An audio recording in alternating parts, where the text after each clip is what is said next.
Join me as I dive into the mysterious final days of Julius Caesar and try to piece together what really happened before his shocking end.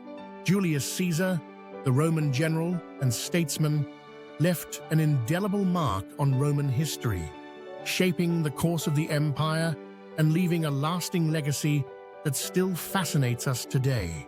But what led to his tragic demise?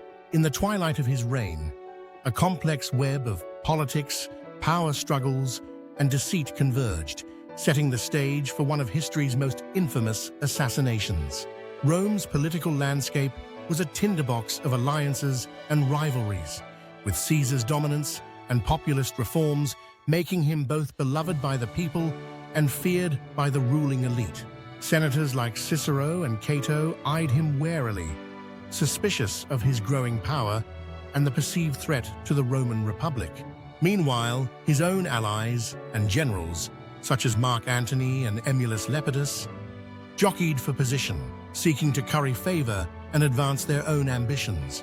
As tensions simmered, whispers of conspiracy began to circulate, with rumors of plots to overthrow or even kill Caesar spreading like wildfire through Rome's corridors of power. The air was thick with mistrust and paranoia as friendships were tested and loyalties were stretched to the breaking point. Behind the scenes, a cabal of senators led by Julius Cassius and Marcus Junius Brutus secretly conspired against Caesar, driven by a mix of patriotism, self-interest, and a desire for revenge against the perceived tyrant.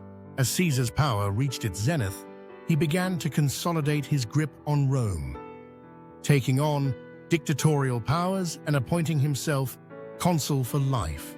His meteoric rise had made him many enemies, and the die was cast for a confrontation that would shake the very foundations of Rome.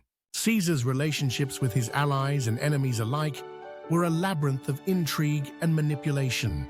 He had once been a close friend and mentor to Brutus, but the latter's growing resentment and fear of Caesar's rule led him to join the conspiracy.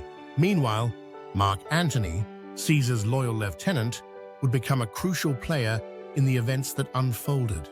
The ancient Roman soothsayer's ominous warning to beware the Ides of March proved prophetic as the day of reckoning drew near. On the morning of March 15th, 44 BCE, Caesar made his way to the Senate, unaware of the treachery that awaited him. As he took his seat, the conspirators closed in, their daggers concealed beneath their togas. Caesar, surrounded by would-be assassins, remained oblivious to the danger, even as Brutus approached him, his voice trembling with deceit. The blades flashed in the sunlight, striking their target with deadly precision, and Caesar slumped forward, his life slipping away. Pandemonium erupted as the senators scrambled to flee the scene, leaving Caesar's lifeless body to slump in the Curia of Pompey.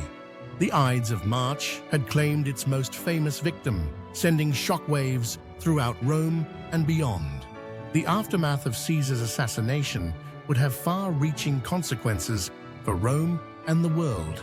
As the Roman Empire fragmented into warring factions, Mark Antony would emerge as a key player, using Caesar's legacy to fuel his own rise to power.